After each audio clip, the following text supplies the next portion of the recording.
বিসমিল্লাহির রহমানির রহিম। সকল প্রশংসা আল্লাহর, সকল ক্ষমতার মালিক আল্লাহ মহান। আসসালামু আলাইকুম আমার প্রাণ প্রিয় সকল আপনজন, কেমন আছেন? আমি আপনাদেরই সামনে একজন কান্তাপা আবারও চলে আসলাম। জুম্মা মোবারকবাদ। আজকে 5/12/2025 সাল। আল্লাহর নামে কাজ শুরু করলাম। আমি আমার আল্লাহর ঘরে সালাম ও দোয়া পৌঁছে দিলাম। আমার প্রিয় নবীজি রওজা মোবারকে সালাম ও দোয়া পৌঁছে দিলাম। হযরত শাহজালাল শাহপরানে সালাম ও দোয়া পৌঁছে দিলাম। আজমি শরীফে সালাম ও দোয়া পৌঁছে দিলাম। মাইজবান্ডার শরীফে সালাম ও দোয়া পৌঁছে দিলাম।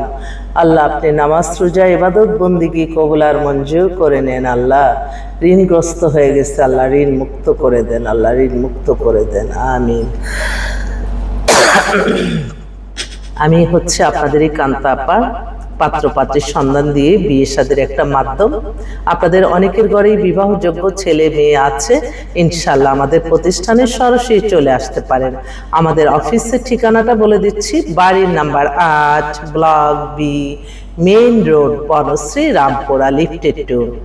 হোয়াটসঅ্যাপ নাম্বারটা বলে দিচ্ছি 01971860261। আরেকটা নাম্বারও আছে 01711860261।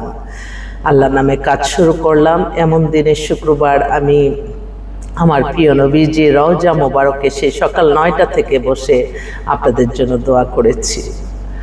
আল্লাহ আমার এখানে যারা আসতেছে, আল্লাহ তাদের মনের আশা আল্লাহ পূরণ করে দেন, আল্লাহ তাদের বিবাহের ব্যবস্থা করে দেন, আল্লাহ তাদের মনের আশা পূর্ণ করে দেন। তো আমরা যেহেতু পাত্রপাত্রীর সন্ধানদাতা প্রতিষ্ঠান, আপনাদের বায়োডাটার ছবি দিবেন, আমাদের এখানে মেম্বার হবেন, ইনশাল্লাহ ইনশাল্লাহ আল্লাহর হুকুমে ইনশাল্লাহ সব হয়ে যাবে। আপনারা সবসময় মনে রাখবেন আমি আপনাদের পাশে আছি। এই মুহূর্তে আসলে এত এক্সক্লুসিভ একটা পাত্রী আসে। মেয়েটা ঢাকায় 2000 সালে ডেট অফ বার্থ। ওর বাবা বর্তমানের সরকারে একটা অনেক বড় উচ্চ পদে আছে, যেটা নাম বললে এক নামই চিনবেন। তো মেয়ে 5 ফিট 4 লম্বা, দেখতে অপূর্ব সুন্দরী বলবো। ওনার এক ছেলে এক মেয়ে। আর মেয়ে হচ্ছে ইকোনমিক্সে ঢাকা ইউনিভার্সিটিতে পড়তেছে, রিসার্চ করতেছে। মেয়ে খুবই মেধাবী। উনি এমন একটা ছেলে চায়, নামাজি, ভদ্র, কোনো স্মোকিং করতে পারবে না, দেশে থাকা, হয়তো বিসিএস অফিসার, আর তা না হলে ভালো কোনো চাকরি, মাল্টিনেশনাল কোম্পানি। এত রিকোয়ারমেন্ট নাই যে এমন কোটিপতি হতে হবে, উনি এগুলি চায় না। ছেলেটা কোয়ালিফাইড চায়, যে ছেলের বাড়িটাই না থাকুক, কিন্তু ছেলেটাকে আমরা যাতে তার শিক্ষা, তার যোগ্যতা দিয়ে আমরা কিছুটা তাকে হেল্প করতে পারবো। তো ভালোই লাগলো। এত উচ্চ পদস্থ এরকম তো কেউ বলে না, শুধু একজন উচ্চ পদস্থ হলে আরেকজন উচ্চ পদস্থই খুঁজে। তো ওনার বেলায় সেটা বললো আর কি। আরেক ভাই, উনি পুলিশ কমিশনারের মেয়ে, 98-এ date of birth, height 5 feet 3। মেয়েটা লন্ডনে যাবে। তো লন্ডনে থাকা ছেলে হলে ভালো হয়। আজকে কিন্তু প্রথম আলোতে পাত্রী চাই কলামে আমার একটা বিজ্ঞাপন আছে। এই বিজ্ঞাপনটা হচ্ছে ওরা সপরিবারে, ওরা হচ্ছে মিশরে সেটেল। ওর মামাকে বিয়ে দিছিলাম, তারা সে ইজিপ্টে থাকে। তো ওই ছেলে হচ্ছে লন্ডনে থাকে, লন্ডনে ইঞ্জিনিয়ার, ওখানে ও জব করতেছে। 30-এর মতো বয়স, 5 ফিট 8। ওর জন্য একটা বিজ্ঞাপন দিচ্ছি। যদি আমার লন্ডনে অনেক ভালো ভালো পাত্রী আছে, যদি যেতে চায় তাহলে আলহামদুলিল্লাহ। আরেকটা লন্ডনের দেখেন, যখন যেটা আসে অনেকেই বলে কি যে এই আপা, আমি ফোন না দিলে আপনি ফোন দিতেন না, আর আপনাকে ফোন দিলেই আপনি একটা কিছু পাঠান। আসলেই ঠিক, আল্লাহ আপনাকে মনে করে আমার জন্য, তখন সেই মুহূর্তে আপনাকে আমি সন্ধানটা দেই। আসলে আমরা তো অনেক কিছু নিয়ে থাকি, আপনাদের এটা মনে রাখতে হবে যে আপনার হচ্ছে একজন, আমার হচ্ছে 1000 জন। তো এই মেমোরি তো ফুল হয়ে যেতে পারে, সেজন্য একটু মনে যখন করেন। বিশ্বাস করেন না, আমি কিন্তু একটা ওয়ার্ড, একটা সেকেন্ডের কোনো কিছু মিথ্যা বললে এটা কিন্তু সারা জীবনে এই মিথ্যাটাই আমার থাকবে, এবং গুনার ভাগটা আমি হবে। আমি কেন আপনাদের জন্য আমি গুনার ভাগী হব? আমি সবসময় চাই আমার অর্থ, আমি কষ্টে আছি, আমার ঋণগ্রস্ত হয়েছি, আমার সব হয়েছে, আমার কোনো কষ্ট নাই, আমি পরিশ্রম করে আমি আবার এই ঋণগ্রস্ত মুক্ত হব আল্লাহর হুকুম থাকলে। কিন্তু আপনাদের ক্ষতি হবে এমন একটা জিনিস ইনশাআল্লাহ আমার কাছ থেকে পাবেন না, এটা আমি ওয়াদাবদ্ধ। তো ঠিক তদ্রুপই এক ভাই, উনি হচ্ছে পুলিশে, উনি এসপি, ওনার মেয়ের জন্য মানে প্রোগ্রাম সেট করছি, আমি মাত্র ওনাকে ফোন দিব, উনি আবার আমাকে ফোন দিয়ে, হ্যাঁ আমি না ফোন দিলে তো আপনি প্রোগ্রামটা সেট, আমি স্যার সত্যি আমি আপনাকে এখনই ফোন দিতাম, তো আল্লাহর হুকুম না সব। তো এইটাই আর কি, ছোট ছোট ব্যাপারগুলি আমি সবসময় আমি আমার আল্লাহর সন্তুষ্টি লাভের আশায় কাজ করি, এবং আমি সবসময় সেটাই ফলো করে চলি। আমার প্রতিষ্ঠানটা পরিচালিত হয় সম্পূর্ণ আল্লাহর সন্তুষ্টি লাভের আশায়, নামাজ রোজা ইবাদত বন্দেগী দান সদকা মানুষের কল্যাণের মাধ্যমেই আমার এই প্রতিষ্ঠানটা পরিচালিত হয়। তো আপনারা অনেকেই আছে, অনেক বিভিন্ন জায়গা যাতায়াত করতেছেন, ওখান থেকে এসে আমাকে বলতেছেন আপা সব মিডিয়া একই, কোনো না, এক একটা মিডিয়া এক একটার ভাবে পরিচালিত হয়। পৃথিবীতে মানুষ সবাই সমান না, এক একজনের ভাগ্য আল্লাহ এক একভাবে তৈরি করে। আপনি দেখতেছেন এত গর্জিয়াস লাভ আমার হচ্ছে না, আল্লাহ তাকে দিচ্ছে, অতএব আল্লাহর কাছে চাইতে হবে সবকিছু। এবং আপনাদের মিলতেছে না, আপনারা দেখবেন কোথা থেকে কোনো ফেরেশতার মাধ্যমে আপনার ইনশাআল্লাহ সুখবরটা দিয়ে দিবে, এটা সবসময় বিশ্বাস রাখবেন। এবং এগুলি আপনি কখন সফলতা পাবেন? আপনার নামাজ রোজা ইবাদত বন্দেগীর মাধ্যমে। আমি তো প্রতিটা সময়, প্রতিটা ক্ষণ, প্রতিটা মুহূর্তে মুহূর্তে আমি লজ্জিত আমার আল্লাহর কাছে। আমি শুকরিয়া জানাই আমার আল্লাহ মহানের কাছে। প্রত্যেকটা সময় কোনো না কোনো ওসিলার মাধ্যমে ইনশাআল্লাহ তাদের শুভ কাজ হয়ে যাচ্ছে, আল্লাহর কাছে এটাই শুকরিয়া। তো আপনারা কোনো নিরাশ হবেন না, অনেক পাত্রপাত্রী আছে, আমি আবারও আসবো আপনাদের মাঝে ইনশাআল্লাহ। লন্ডনেরও আজকে অনেক পাত্রীরা আসতেছে, যেমন একটা পাত্র ব্যাংকার, স্ট্যান্ডার্ড চার্টার্ড ব্যাংকে, ওর বয়স 30, 5 ফিট 8 লম্বা, ছেলেটা অনেক হ্যান্ডসাম, ও আসতেছে। আরেক পুলিশ অফিসার ওনার মেয়েকে নিয়ে আসতেছে, আরেকজন ব্যাংক অফিসার ওনার মেয়েকে নিয়ে আসতেছে, আরেকজন পাত্র হচ্ছে আপনার ইঞ্জিনিয়ার, ও হচ্ছে আপনার অস্ট্রেলিয়ার সিটিজেন, ও বাংলাদেশে আসছে নতুন ভাবে, ভালো একটা মেয়ে চাচ্ছে, আনম্যারিড। তারপর আরেক ভাই আসতেছে ইটালির সিটিজেন, ওনার বয়স 40, উনিও বাংলাদেশে আসছে আমার এখানে আজকে আসবে। তো ওনার জন্য একটা ডিভোর্স মেয়ে, মানে সমস্ত খরচ বিয়ার করবে, নিয়ে যাবে। আরেক ভাই উনি হচ্ছে বাংলাদেশের নামকরা শিল্পপতি, আমার আজমির শরীফের খাদেম ভাই ফোন করছে। আসসালামু আলাইকুম আমারে ভাই কেসাব, हमारे सलाम दुआ पहुंचे देगा हमार आजमी शरीफ खाजा बाबा, अल्हम्दुलिल्लाह। हम ढाका आ रहा, हमें फ्लैट चाहिए, रेंट पे फ्लैट चाहिए।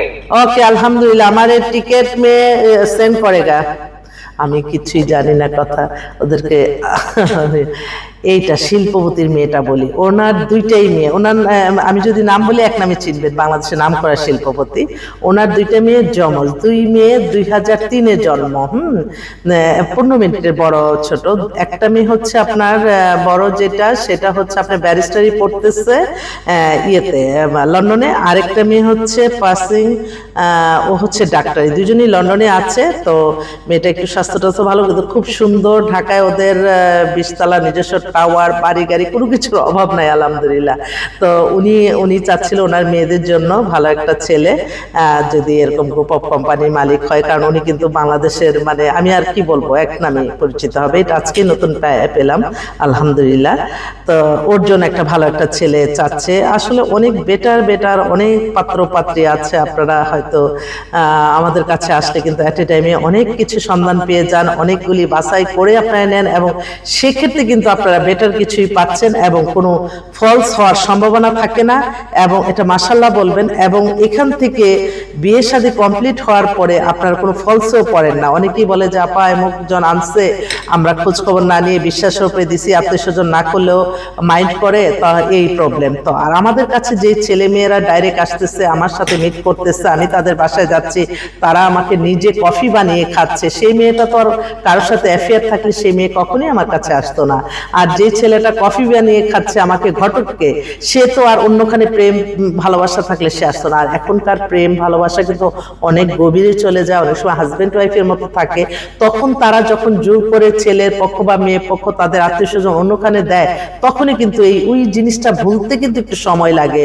চোখ বন্ধ করলেই দেখে ওই ছেলেকে, চোখ বন্ধ করলেই দেখে ওই মেয়েকে, তখন তারা মানে প্র্যাকটিক্যাল লাইফে তাদের একটু সমস্যা সৃষ্টি। আর ইয়াং বয়সে তো ছেলে মেয়েদের বেশি থাকে, ইগো প্রবলেম থাকে। থাকে, মানে তারা তখন এগুলো আবার মানতে পারে না, তখনই আবার ডিভোর্স দিয়ে চলে আসে। সেজন্য এখন যার সাথে প্রেম করবেন বুঝে শুনে, আমার মা মনিরা, আমার সন্তানের মতো আমার ছেলেরা, তারা বুঝে শুনে করবা যে সেই প্রেমটাকে আমি আমার পরিবার অ্যাকসেপ্ট করবে কিনা, এবং সেই ভালোবাসাটা কি আমার সারা জীবনে থাকবে কিনা, বিবাহ করতে পারবো কিনা, এটা জেনে বিয়ে করা ভালো, প্রেম করা ভালো। কারণ অনেক সমস্যা হয়, এখনকার ভালোবাসার ধরনটা অন্যরকম, এটা সবসময় মনে রাখতে হবে।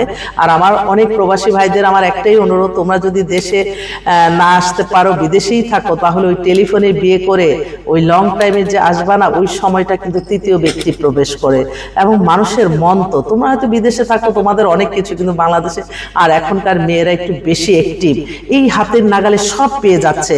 কিছু কিছু ছেলেরা আছে মেয়েদেরকে খারাপ করবে, এই আপনি এত সুন্দর, আপনি এই সে, তখন আমরা মেয়েরা তো একটু মনটা নরম থাকে, তখন ওরা তখনই কিছু কিছু লোক উৎপেতে থাকে, তখনই দেখা যায় ফেসবুকে পরকীয়া আসক্ত ধরা পড়ছে সে। আসলে আমার নারীদের মন, তো